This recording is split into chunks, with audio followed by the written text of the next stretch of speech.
Hello welcome back to my channel. ഇനി മുതൽ ചോറ് ബാക്കി വന്നാൽ അതാരും വെറുതെ കളയണ്ട കേട്ടോ. നമുക്ക് ആ ചോറ് കൊണ്ട് നല്ലൊരു അടിപൊളി ഈവനിങ് സ്നാക്ക് ഉണ്ടാക്കിയെടുക്കാൻ പറ്റും. കുട്ടികൾക്കൊക്കെ ഇഷ്ടപ്പെടുന്ന നല്ല ക്രിസ്പി ആയിട്ടുള്ള ചോറ് കൊണ്ട് ഉണ്ടാക്കുന്ന ഒരു 4 മണി പലഹാരമാണ്. അപ്പോൾ ആരെങ്കിലും ആദ്യമായിട്ടാണ് നമ്മുടെ ചാനൽ കാണുന്നതെങ്കിൽ മറക്കാതെ സബ്സ്ക്രൈബ് ചെയ്യുക. ആ സബ്സ്ക്രൈബ് ബട്ടൻ്റെ തൊട്ടടുത്തായിട്ട് ഒരു കുഞ്ഞു ബെല്ലൈക്കൺ ഉണ്ടാവും. അതും കൂടി ക്ലിക്ക് ചെയ്താലേ ഞാൻ പുതിയ വീഡിയോസൊക്കെ അപ്ലോഡ് ചെയ്യുമ്പോൾ നിങ്ങൾക്ക് നോട്ടിഫിക്കേഷൻ കിട്ടുള്ളൂ. അപ്പോൾ ഇതിന് എന്തൊക്കെയാണ് വേണ്ടതെന്ന് നോക്കാം.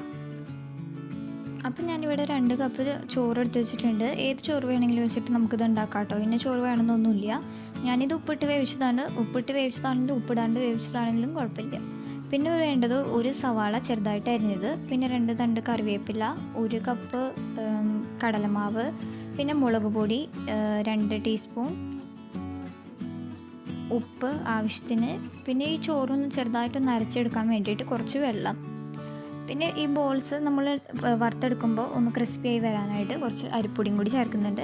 ഏകദേശം ഒരു 1/4 കപ്പ് അരിപ്പൊടി ഉണ്ടാവും.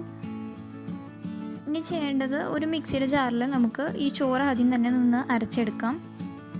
ചോറ് കൈ കൊണ്ട് ഉടച്ചു കൊടുത്താലും മതി, പക്ഷേ ഉടച്ചു കൊടുക്കുമ്പോൾ അത് എല്ലാം നന്നായിട്ട് ഒന്നും ഉടഞ്ഞു കിട്ടില്ലല്ലോ, ചെറിയ ചെറിയ തരി പോലെ ഉണ്ടാവില്ലേ.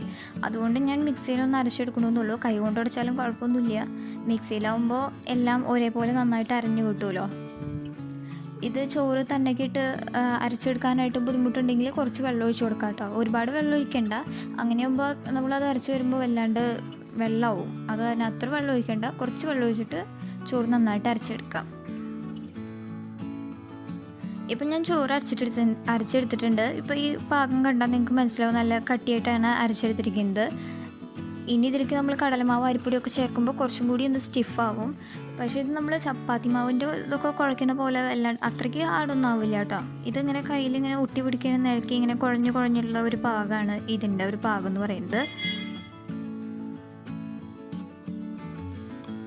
ചോറ് കൈ കൊണ്ട് ഉടച്ചെടുക്കുകയാണെങ്കിൽ ഇത്രയ്ക്കും വെള്ളത്തിൻ്റെ അംശം ഉണ്ടാവില്ല അതിൽ.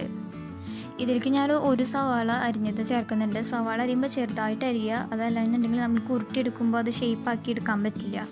അതുപോലെ 2 തണ്ട് കറിവേപ്പിലയും കൂടി ഞാൻ ഇതുപോലെ കീറി ഇടുന്നുണ്ട്. കറിവേപ്പില കൂടി കൂട്ടിയിട്ട് കഴിക്കുമ്പോൾ അതിനൊരു പ്രത്യേക ടേസ്റ്റ് അല്ലേ.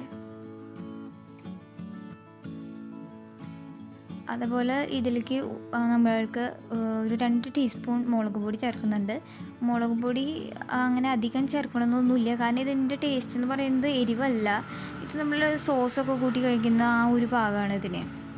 അപ്പോൾ അതുകൊണ്ട് ഒരുപാട് എരിവ് വേണമെന്നൊന്നുമില്ല. പിന്നെ ഇതിലേക്ക് ഒരു 1/4 കപ്പ് അരിപ്പൊടി ചേർത്തിട്ടുണ്ട്. അത് നമ്മൾ ബോൾ വറുത്തെടുക്കുമ്പോൾ നന്നായി ക്രിസ്പിയായി വരാൻ വേണ്ടിയിട്ടാണ്. പിന്നെ പാകത്തിന് ഉപ്പും കൂടി ചേർത്തിട്ട് നമുക്ക് നന്നായിട്ട് മിക്സ് ചെയ്തെടുക്കാം.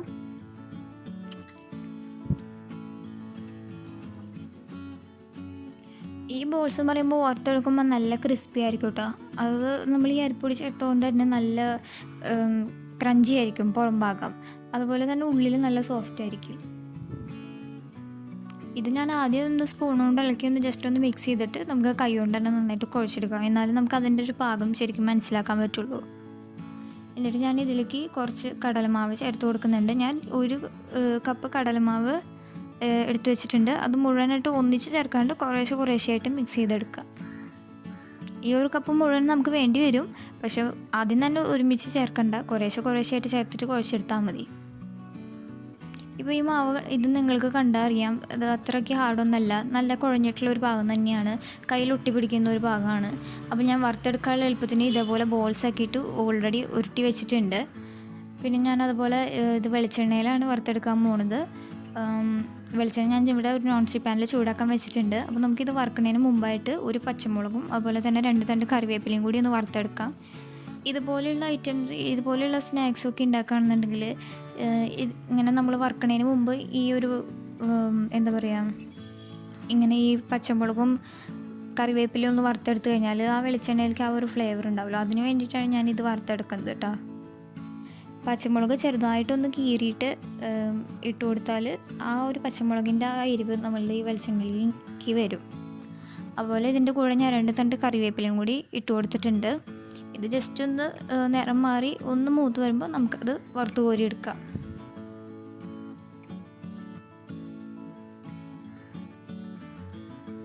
ഇതിപ്പോൾ ഇത്ര മതി കേട്ടോ, ഞാനിത് എടുക്കുകയാണ്.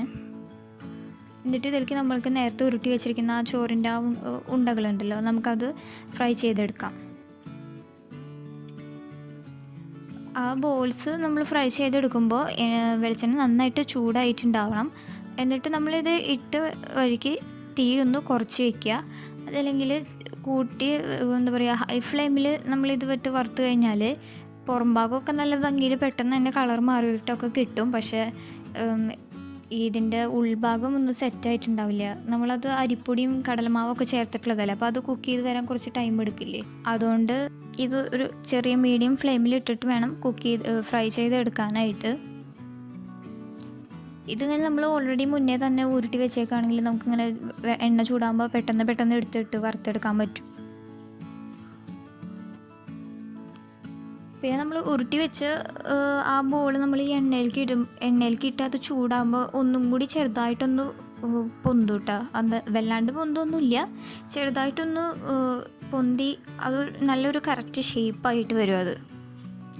അതുകൊണ്ട് നമ്മളിത് ഇട്ട വശം കയ്യിലോണ്ടിട്ട് കുത്തി ഇളക്കരുത്. കുത്തി ഇളക്കി കഴിഞ്ഞാൽ ഇത് ആകെ പൊടിഞ്ഞു പോവും. ജസ്റ്റ് ഒന്ന് ഇങ്ങനെ പാത്രം വെച്ചിട്ടൊന്ന് മാറ്റി കൊടുത്തു കഴിഞ്ഞാൽ റെഡിയായി കിട്ടും. ഇതിപ്പോൾ ഈ ബോൾസൊക്കെ എല്ലാ സൈഡും നന്നായിട്ടൊരു ലൈറ്റ് ബ്രൗൺ കളറായിട്ടുണ്ട്. വല്ലാണ്ട് ബ്രൗൺ കളറാക്കി എടുക്കണ്ട, അങ്ങനെയാണെങ്കിൽ അത് ചെറിയൊരു കരിഞ്ഞ ടേസ്റ്റ് പോലെ തോന്നും. അപ്പോൾ അത്രയ്ക്ക് ആക്കണ്ട. ഇതുപോലെ ലൈറ്റ് ഗോൾഡൻ ബ്രൗൺ കളർ ആകുമ്പോൾ നമുക്ക് എടുക്കാം. അപ്പോൾ ഞാൻ ബോൾസൊക്കെ വറുത്തെടുത്തിട്ടുണ്ട്. അപ്പോൾ നിങ്ങൾ കണ്ടില്ലേ, നമുക്ക് പെട്ടെന്ന് തന്നെ നമുക്ക് ബാക്കി വന്ന് ചോറ് കൊണ്ട് ഒരു 4 മണി പലഹാരം, അത് വെറൈറ്റി ആയിട്ട് അധികം ഇങ്ങനെ നമുക്ക് പരീക്ഷിച്ച് നോക്കിയിട്ടുണ്ടാവില്ല. അപ്പോൾ ഈ റെസിപ്പി എന്തായാലും എല്ലാവരും ട്രൈ ചെയ്ത് നോക്കണം ഇന്ന് തന്നെ. കുട്ടികൾക്കൊക്കെ എന്തായാലും ഇഷ്ടപ്പെടും. ഇത് ടൊമാറ്റോ സോസിൻ്റെ കൂടെ കഴിക്കുന്നതാണ് കുറച്ചും കൂടി ടേസ്റ്റ് ഉണ്ടാവുക.